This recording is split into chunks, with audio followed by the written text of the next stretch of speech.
오늘은 기본신학 6째 주 성령 충만에 대해서 공부를 하겠습니다. 우리 먼저 본문 말씀을 읽어보십시다. 에베소서 5장 18절 다 같이 술 취하지 말라 이는 방탕한 것이니 오직 성령의 충만함을 받으라. 성령 충만을 받으라고 하는 것은 받아도 되고 안 받아도 되는 것이 아니고 중생한 사람은 누구나가 받으라는 명령입니다. 성령 충만은 성령님이 우리 안에 충만히 임재하시는 것을 말합니다. 믿는 자들에게 약속하신 축복 중에서 가장 큰 축복의 약속이 성령 충만의 약속입니다. 하나님께서 아브라함에게 이상 중에 임하여 뭐라고 말씀하셨냐면은 아브라함아 두려워 말라 나는 너의 방패요 지극히 큰 상급이라고 말씀하셨습니다. 이 세상을 살아가는 사람에게 있어서 하나님을 상급으로 받는 것, 성령을 선물로서 충만히 받는 것, 이것보다 더 큰 상급이 어디 있겠습니까? 다른 모든 축복은 부수적인 것입니다. 그렇기 때문에 물과 성령으로 거듭난 사람이 반드시 누려야 할 축복이 성령 충만의 축복입니다. 이 축복은 성도에게 약속하여 주신 축복 중에서 가장 큰 축복입니다. 또 하나님의 뜻이 이 땅 위에 실현되기 위해서는 성령 충만함을 받아야 합니다. 성령 충만을 받은 사람에게는 하나님의 충만한 통치가 이루어져서 하나님의 나라가 이루어지기 때문에 그래요. 그러면 하나님이 우리 자신 안에 충만히 임재하는 것, 즉 성령이 충만하다는 것은 무엇을 의미합니까? 본문을 살펴보니까 먼저 술 취하지 말라 이렇게 말했어요. 술 취한 사람은 무엇이 지배해요? 술이 지배하죠. 성령님으로 충만한 사람은 무엇이 지배해요? 성령님이 지배합니다. 성령 충만한 사람은 성령님이 지배한다. 성령 충만하지 않은 사람은 누가 지배를 해요? 자기가 지배를 하는 거예요. 성령 충만하지 않은 사람은 그래서 자기 충만입니다. 그래서 성령 충만하다는 것은 근본 개념이 무엇이냐면은 자기 부인이에요. 여러분들이 이걸 잘 알아놓으세요. 예수님이 누구든지 나를 따라오려거든 자기를 부인하고 자기 십자가를 지고 나를 따르라 이렇게 말씀하셨죠? 성령 충만도 바로 이 자기 부인의 개념에서 시작한다는 것을 아시는 분은 복받은 사람입니다. 성령이 충만한 사람은 성령님이 충만한 사람은 성령님이 지배하는 사람이고 성령님께서 그의 전인격을 지배하는 사람이며 이 지배는 하나님의 말씀으로 이루어져요. 성령 충만한 사람은 하나님의 말씀에 순종하는 것을 가장 중요시하며 살아가게 됩니다. 그러면 이제는 우리는 차곡차곡 한번 공부를 해보십시다. 성령 충만의 본질은 무엇이냐면은 성령 충만의 본질은 무엇이냐? 성령 충만은 왕이신 하나님이 말씀이신 예수님을 통하여 성령으로 우리의 전인격을 지배하시는 것을 말해요. 성령 충만은 무엇을 말하느냐? 왕이신 하나님이 말씀이신 예수님을 통하여 성령으로 우리의 전인격을 다스리는 것, 바로 이것이 성령 충만이다. 삼위일체의 사역이에요. 성령 충만하면 하나님의 통치가 이루어지고 하나님의 통치가 이루어지면 하나님의 뜻인 하나님의 나라가 거기에서 이루어지는 것입니다. 그렇기 때문에 성령 충만을 원하는 사람은 언제나 성령님을 자신의 왕으로 모셔야 합니다. 성령 충만을 우리가 잘 이해하기 위해서는 우리는 무엇을 첫째로 알아야 되느냐? 성령님은 누구냐? 이것을 알아야 합니다. 성령 충만함을 우리가 누리기 위해서는 성령님이 누군지 알아야 된다는 건 이것은 지극히 당연한 일이죠. 성령님은 누구시냐? 삼위일체의 제3위 성령 하나님이에요. 성령님은 하나님의 영이며 성령님은 예수님의 영이다. 마음속에 꼭 넣으세요. 삼위일체의 제3위 성령 하나님은 하나님의 영이며 예수님의 영이다. 그렇기 때문에 성령님은 어떠한 영이시냐면은 우리 로마서 1장 4절 읽어보십시다. 다 같이 성결의 영으로는 죽은 자 가운데서 부활하여 능력으로 하나님의 아들로 인정되셨으니 우리 주 예수 그리스도시다. 성결의 영으로는 성령님을 여기서는 성결의 영이라 부르고 있어요. 사도 바울이 성령님을 성결의 영이라고 부르고 있다. 영어로는 The Spirit of Holiness 그래가지고 거룩의 영이다 이런 뜻이에요. 성령님은 거룩한 영이에요. 죄와 세상적인 것에서 초월하여 계신 분을 의미해요. 그렇기 때문에 성령 충만함을 원하는 사람은 죄와 세상적인 것에서 떠나야 하는 거예요. 다음은 성령님은 어떤 분이시냐면은 요한복음 16장 13절에 보니까 진리의 성령이 오시면 그가 너희를 모든 진리 가운데로 인도하시리니 이렇게 말해요. 성령님은 어떠한 영이시냐? 진리의 영이다. 성령님은 진리의 영이다. 머릿속에 넣어놓으세요. 그러니까 성령 충만함을 원하는 사람은 무엇으로 충만해야 돼요? 진리로 충만해야 됩니다. 하나님의 말씀을 잘 알아야 된다는 것입니다. 할렐루야. 다음은 성령님은 또 어떠한 분이시냐? 히브리서 10장 29절에 보니까 하물며 하나님의 아들을 밟고 자기를 거룩하게 한 언약의 피를 부정한 것으로 여기고 은혜의 성령을 욕되게 하는 자의 당연히 받을 형벌이 얼마나 더 중한 있겠느냐. 여기서 성령을 뭐라 그랬느냐? 은혜의 성령이다. 이렇게 얘기하는 거예요. 그러니까 성령님은 어떤 분이에요? 은혜의 성령님이다. 성령님이 은혜의 성령님이라는 것은 무슨 뜻이에요? 은혜는 무엇이 은혜라고 그랬죠? 예수님 당신이 은혜고 예수님이 하신 일이 은혜입니다. 그러니까 은혜의 성령이라는 그 말은 무엇이냐면은 예수님 당신과 예수님의 하신 일을 우리에게 적용하는 분이 바로 성령님이다. 이런 뜻이에요. 그러니까 성령님이 오셔서 무슨 일을 하시느냐? 바로 우리에게 예수님을 잘 알게 해주는 일을 하신다는 거예요. 은혜이신 예수님을 우리가 잘 알게 해주신다. 바로 그게 은혜의 성령이다. 이런 뜻이에요. 다음은 또 뭐라고 성령님을 말하냐면은 로마서 8장 2절을 보니까 이는 그리스도 예수 안에 있는 생명의 성령의 법이 죄와 사망의 법에서 너를 해방하였음이라. 그러니까 성령님은 뭐라고 그래요? 생명의 영이라고 그러는 거예요. 성령님은 우리에게 오셔서 무슨 일을 하시냐? 우리로 하여금 생명을 주시되 넘치도록 주시는 분이시다. 바로 이것이 생명의 영이라는 뜻이다. 다음 성령 충만을 이해하기 위해서 우리가 알아야 할 것은 무엇이냐면은 또 우리가 무엇을 알아야 되느냐? 성령은 인격을 가지신 분이다. 이거를 알아야 됩니다. 성령님은 단순한 힘이 아니에요. 비인격적 요소가 아니에요. 성령님은 인격이시다. 이거를 알아야 됩니다. 성령님이 인격을 가지신 하나님이라고 하는 것은 요한복음 15장 26절에서 잘 말해주고 있습니다. 요한복음 15장 26절 다 같이 내가 아버지께로서 너희에게 보낼 보혜사 곧 아버지께로서 나오시는 진리의 성령이 오실 때에 그가 나를 증거하실 것이요. 아멘.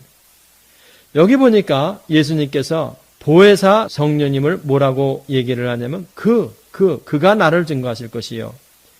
그래가지고 인칭대명사 그를 사용하셨다는 거죠. he를 사용하신 거예요. 인칭대명사. 이것은 무엇을 의미하느냐? 성령님은 인격을 가지신 분이다. 인격을 가진 인격적 존재다. 이거예요. 예수님은 또 요한복음 14장 16절에서는 아주 구체적으로 말씀하셨죠. 요한복음 14장 16절 우리 다 같이 내가 아버지께 구하겠으니 그가 또 다른 보혜사를 너희에게 주사 이 영원토록 너희와 함께 있게 하시리니. 여기에서는 중요한 말들이 많이 나오니까 잘 노트를 해놓고 기억을 해놓으세요. 여기서 우리가 관심을 가져야 할 말은 무엇이냐면 또 다른이라는 이 말입니다. 이 또 다른이란 말은 헬라어 알로스, ALLOS, 알로스를 번역한 것인데 똑같은 다른 하나를 의미할 때 쓰는 말이에요. Another 이런 뜻이죠. 다시 말하면 하나님은 예수님이 부활 승천하신 후 예수님과 인격상, 본질상 똑같은 다른 예수님을 보낸다. 이런 뜻이에요. 예수님이 부활 승천하시고 난 다음에 예수님과 똑같은 그 알로스라는 말이 그런 뜻이라는 거예요. 예수님과 인격상, 본질상 똑같은 다른 예수님이 오신다. 그분을 보내주겠다. 이 똑같은 다른 예수님으로 오신 분이 보혜사 성령님이에요. 그러니까 보혜사 성령님은 예수님의 다른 이름의 하나다. 다른 이름이다. 이렇게 생각하면 간단해요. 여기서 우리가 생각해야 될 것은 무엇이냐면은 성령님이 이렇게 인격을 가지신 분이기 때문에 그분의 지배가 바로 인격적 지배라는 것입니다. 그렇죠? 성령님께서 우리를 지배하시는 지배는 인격적 지배라는 거예요. 그렇기 때문에 2000년 전에 예수님을 제자들이 인격적으로 만나 이야기하고 인격적으로 만나 가르침을 받은 것과 똑같이 오늘날도 똑같이 우리는 성령님을 인격적으로 만나고 이야기하고 가르침을 받을 수 있다, 이런 뜻입니다. 이거는 이것을 강조하는 거예요. 예수님과 똑같은 다른 보혜사가 오셨으니까 2000년 전에 제자들이 가졌던 그러한 인격적인 교제를 우리도 지금 예수님과 가질 수 있다. 바로 이것을 알아야 된다는 것입니다. 그런데 여기서 한 가지 생각해 볼 게 또 뭐냐면은 인격 간의 교제는 뭘로 이루어져요? 뭘로 이루어져요? 말로 이루어지는 것입니다. 따라서 성령님이 우리의 인격을 지배한다고 하는 것은 말씀으로, 말로서 우리를 지배한다는 뜻이고, 우리의 입장에서 보면은 하나님의 말씀에 완전히 순종하는 것을 의미하는 것입니다. 그러니까 성령 충만을 우리는 잘 이해하기 위해서는 무엇이 필요하냐? 성령님은 인격적으로 우리를 지배하시는데 무엇을 통해서 지배하시냐? 성령님은 우리를 말씀으로 지배하신다. 요거를 확신을 하고 있어야 돼요. 요한복음 14장 16절, 조금 아까 읽은 거 다시 읽어보십시다. 14장 16절 17절. 내가 아버지께 구하겠으니 그가 또 다른 보혜사를 너희에게 주사 영원토록 너희와 함께 있게 하시리니 저는 진리의 영이라. 아멘. 보혜사 성령은 어떤 영이에요? 진리의 영이다. 그러니까 보혜사 성령이 우리 안에 계시다고 하는 것은 살아있는 말씀이 우리 안에 계시다, 이런 뜻이에요. 그렇기 때문에 성령님의 모든 사역은 무엇하고 관계가 있어요? 성령님은 진리의 영이기 때문에 진리의 말씀과 관계가 있다는 거예요. 진리의 말씀을 떠나서는 성령님은 아무것도 안 하세요. 할 일이 없으신 분이라는 거예요. 예수님은 이 사실을 다음과 같이 말씀하십니다. 요한복음 16장 13절 다같이 진리의 성령이 오시면 그가 너희를 모든 진리 가운데로 인도하시리니 그가 자유로 말하지 않고 오직 듣는 것을 말하시며 장래일을 너희에게 알리시리라. 진리의 성령이 오시면 너희를 어디로 인도해 주냐? 모든 진리 가운데로 인도해 준다는 것입니다. 인격을 가지신 보혜사 성령님이 진리의 말씀으로 우리를 지배한다는 것을 우리 한번 좀 더 디테일하게 공부를 해보십시다. 성령님은 오셔서 무슨 일을 하시냐면은 우리 마음에 빛을 비추셔가지고 예수님을 깨달을 수 있는 능력을 회복시켜 주세요. 그래가지고 예수님을 알게 해주시는 거예요. 이것을 뭐라 그래요? 특별계시라고 그러죠. 보혜사 성령님은 오셔서 무슨 일을 하시느냐?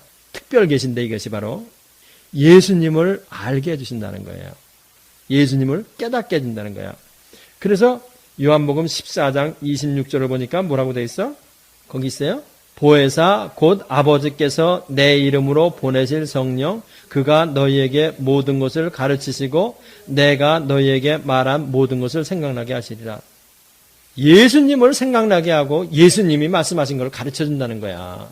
보혜사 성령님이 오시면. 그럴 뿐만 아니라 보혜사 성령님은 우리에게 오셔서 무슨 일을 하시냐면은 말씀을 통해서 우리로 하여금 신적 본성에 참여하게 하세요.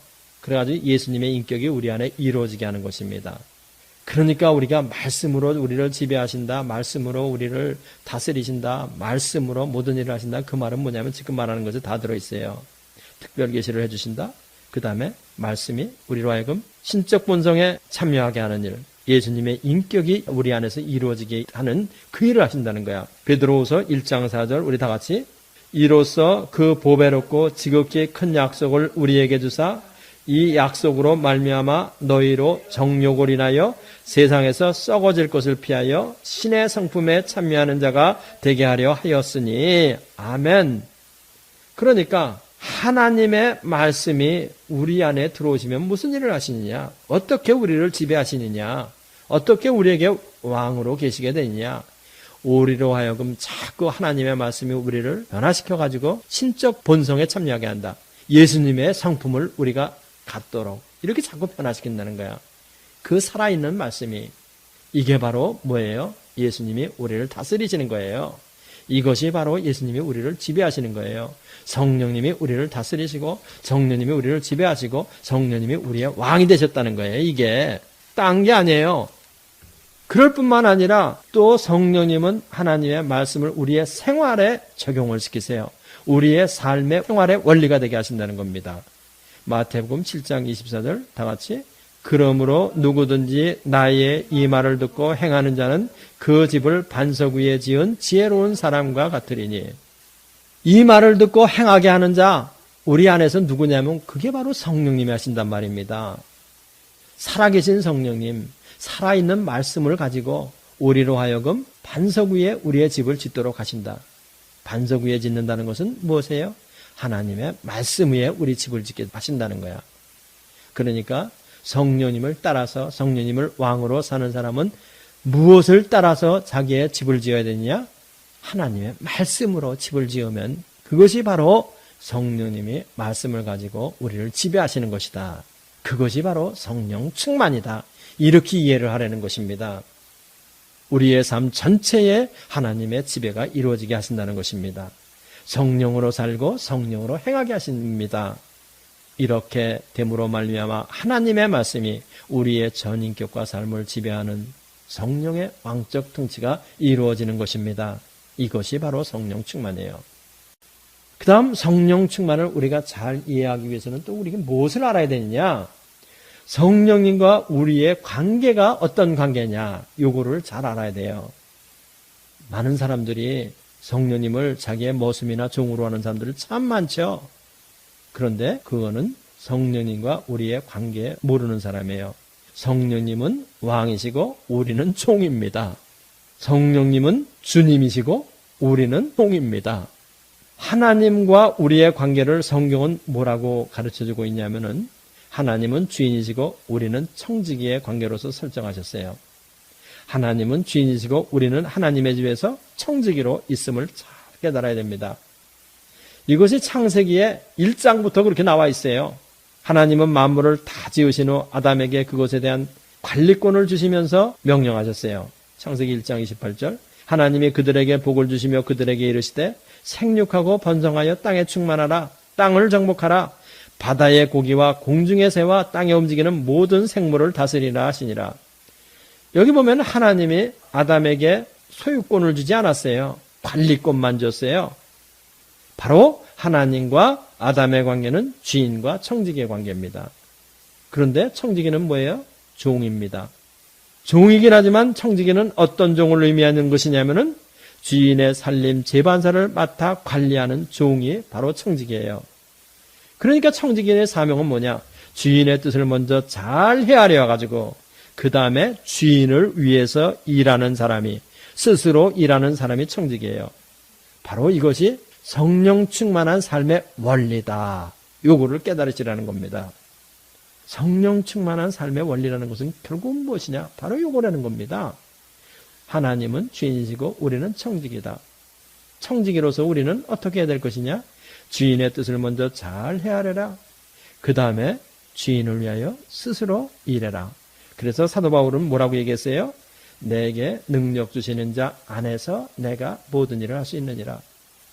내게 능력 주시는 자 안에서. 그것을 벗어나면 내게 능력 주시는 자 안을 벗어나면 그 다음부터는 주인이 되겠다고 하는 것입니다. 우리가 알아야 할 것은 무엇이냐면은 신약의 두드러진 특징은 성도들에 대한 하나님의 지배가 인격적이지 물리적 지배가 아니라는 것을 알아야 할 필요가 있습니다. 성령님의 지배가 인격적이라고 하는 것은 우리가 자발적으로 하나님의 말씀에 순종하는 것을 의미해요. 자발적인 순종이다. 그런데 이렇게 하나님의 지배가 인격적인 지배고 자발적인 순종의 관계인데 이거를 미스언더스탠딩하는 사람들이 있습니다. 그것을 뭐라고 얘기하냐면은 성령을 체험의 대상으로 삼는다 하는 요 말이에요. 이 성령을 체험 대상으로 삼는다는 말은 무슨 뜻이냐면은 이거는 성령 충만에 대한 잘못된 이해의 대표적인 유형입니다. 성령님을 체험의 대상으로 삼는다는 말은 무슨 뜻이냐면은 성령님을 인격적 교제의 대상으로 삼지 않고 피지컬한 체험의 대상으로 삼는 것을 말해요. 이러한 감각적 체험을, 피지컬한 체험을 성령이 충만한 것으로 이해하는 것이에요. 그렇지만 우리가 여기서 좀 깊이 생각해 볼 것은 무엇이냐면은 우리는 성령 체험이 필요해요. 우리는 성령을 체험적으로 알아야 합니다. 그러나 성령 체험과 성령을 체험의 대상으로 삼는다는 말은 다르다는 것을 이해할 필요가 있습니다. 신앙생활에 있어서 성령 체험을 우리는 많이 해야 됩니다. 다시 말하면 기도의 응답도 많이 받아야 하고 은사도 많이 체험해봐야 한다는 얘기예요. 그런데 이러한 체험은 믿음의 강화와 예수님과의 인격적 교제를 증진시키기 위한 방편이 되는 거지 그 자체가 목적이 아니라는 것을 알아야 할 필요가 있는 것이에요. 예수님과 우리의 인격적 교제를 긴밀히 함을 통하여 우리의 믿음이 더욱더 강하게 하기 위해서 하나님이 우리에게 나타내 주시는 것이지 그 자체를 너희들이 목적으로 삼아라. 이렇게 가지고 성령 체험을 하게 하시는 것이 아니라는 것을 알아야 할 필요가 있다는 것입니다. 그렇죠? 이런 경험이 항상 있는 것인 줄 알고 자꾸 그런 경험을 추구하려고 할 때 무슨 일이 발생해요? 미혹일이 발생하는 거예요. 마귀가 틈타기가 쉬워요. 장성한 신자는 이런 육체적, 감정적 체험보다 하나님 말씀에서 예수님과의 인격적인 교제, 이거를 통해서 위로와 인도를 발견하고 거기서 기쁨과 위로를 얻는 것입니다. 할렐루야. 이것이 최고의 은혜입니다. 다음은 우리는 어떻게 지속적 성령 충만함을 받을 수 있는가? 이거에 대해서 공부를 하십시다. 먼저 지속적 성령 충만의 의미는 무엇이냐? 사도행전 11장 24절 다 같이 바나바는 착한 사람이요 성령과 믿음이 충만한 자라 이에 온 무리가 주께 더하더라. 아멘. 사도행전 6장 5절에서 믿음과 성령이 충만한 사람, 또 사도행전 11장 24절에서 성령과 믿음이 충만한 자라 할 때 영어로다는 뭐라고 되어 있냐면은 full of the Holy Spirit and faith 이렇게 되어 있어요. 그래서 full 형용사 아니에요? 형용사라는 것은 무엇이냐면 상태를 나타내는 말이잖아요. 그래서 항상 지속적으로 충만한 상태에 있는 사람 이런 뜻이에요. 바로 그것이 뭐예요? 지속적인 성령 충만을 얘기하는 거예요. 항상 그런 거니까. 지속적인 성령 충만은 성령님이 왕으로서 우리의 전 인격을 지속적으로 지배할 때 이루어지는 것이에요. 우리의 속사람이 성령의 능력으로 강건해져서 옛사람이 속사람에게 완전히 굴복한 것, 바로 이것이 지속적인 성령 충만이에요. 우리의 신앙생활에서 하나님께서는 옛사람이 성령님께 완전히 굴복하게 될 때까지 우리를 훈련하신다는 것을 이해를 해야 합니다. 그런데 하나님께서는 당신의 지팡이와 막대기로 우리를 훈련하세요. 여러 가지 사망의 음침한 골짜기를 통과하게 하실 때도 있습니다. 고난과 실패를 경험하게 하실 때도 있습니다.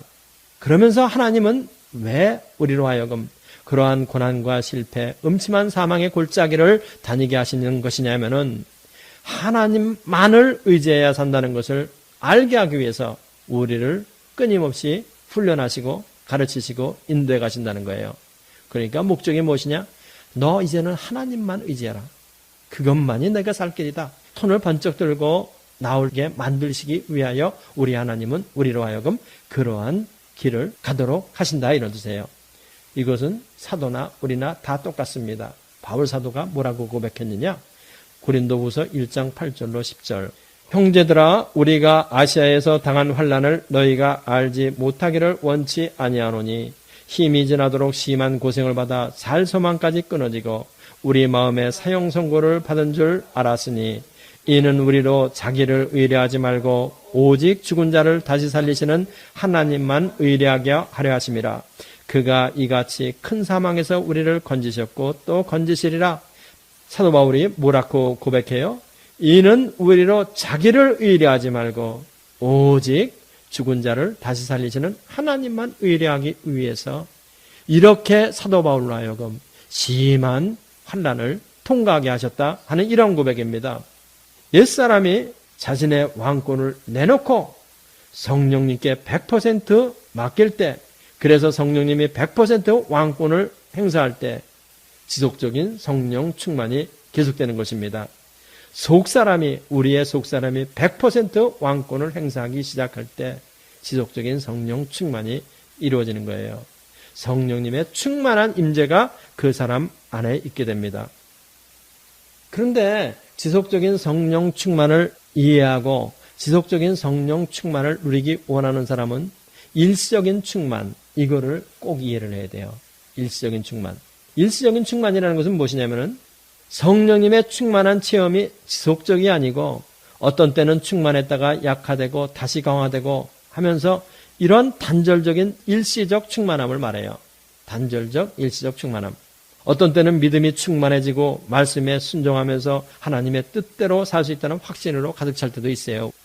힘을 모아서 기도하는데 회개의 눈물이 복받쳐 오르고 방언이 터지고 몸이 뜨거워지고 또 진동도 오고 주체할 수 없는 성령의 충만함을 체험하곤 한다는 겁니다. 그런데 이 체험이 있은 후 하루 이틀 사흘이 지나면 그 충만했던 기쁨과 평안은 사라져버리고 얼마 지나고 나면 충만했던 추억만 남아있게 돼요. 바로 이것이 무엇이냐? 일시적인 충만 상태에 있다는 것이에요.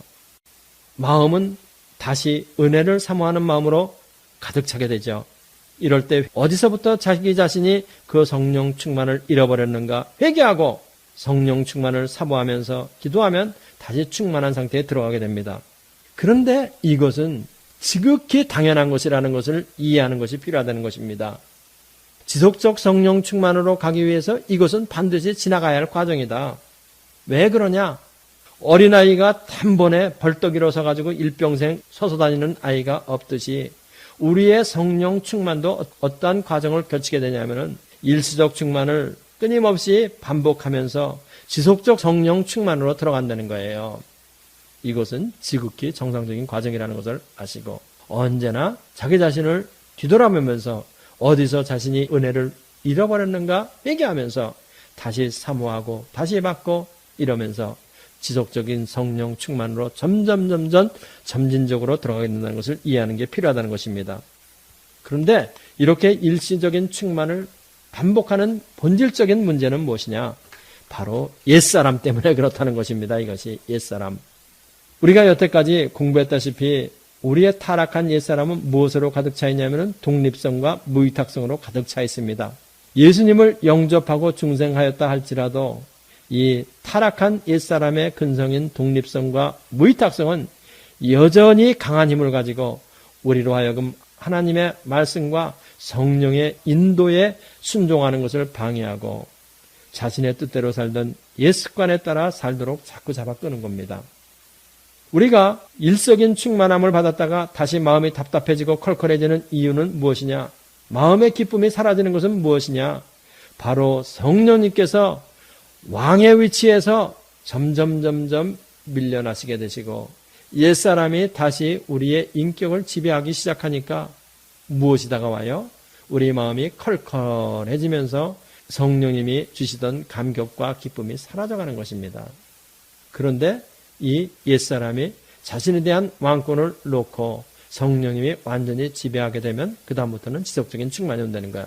이 옛사람이 항복하게 되는 이 과정은 상당히 긴 시간을 우리 신앙생활 가운데 요하게 돼요. 그러니까 일시적인 반복을 반복하면서 간다는 것이 바로 이 뜻이에요. 여기서 우리의 옛사람은 어떻게 처리해야 되느냐? 물론 이것은 제가 여러분들에게 여러 번 벌써 얘기한 것입니다. 그러나 이것은 우리에게 모든 순간 모든 때에 다시 한번 리마인드를 해야 할 하나님의 진리이기 때문에 제가 오늘 다시 한번 강조를 합니다. 우리의 옛사람이 처리되는 것은 믿음에 의해 성령님의 은혜로 십자가에서 처리된다는 것. 요구를 아주 머릿속에 깊이 넣고 계셔야 돼요. 우리는 이제는 어떠한 믿음을 가져야 되느냐? 나의 옛사람이 예수님과 함께 십자가에서 죽었다. 이 믿음을 우리가 가져야 됩니다.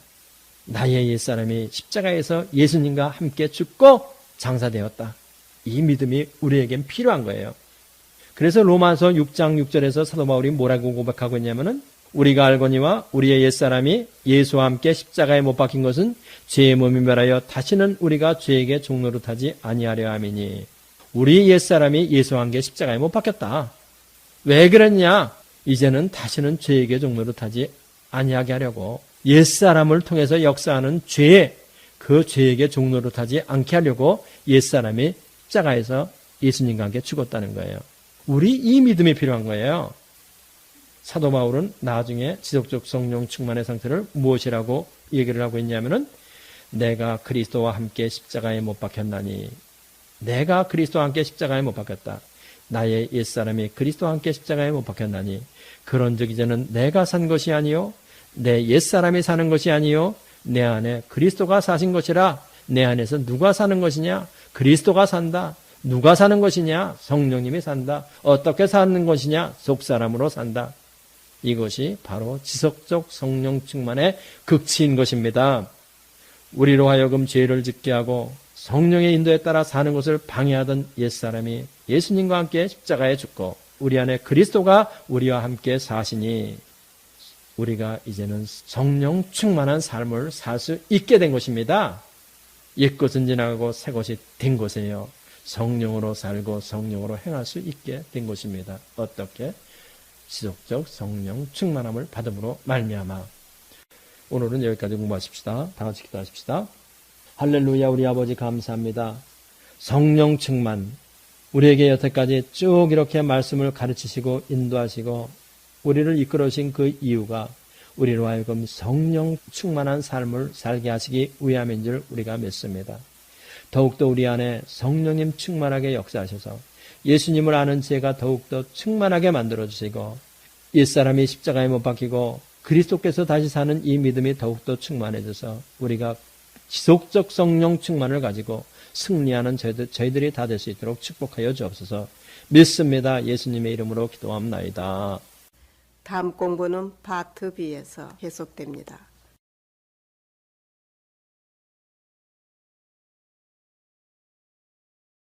이 성경 공부를 하신 분은 곧바로 라이크 버튼을 눌러주세요. 여러분의 수고가 하나님 나라 확장에 큰 도움이 됩니다.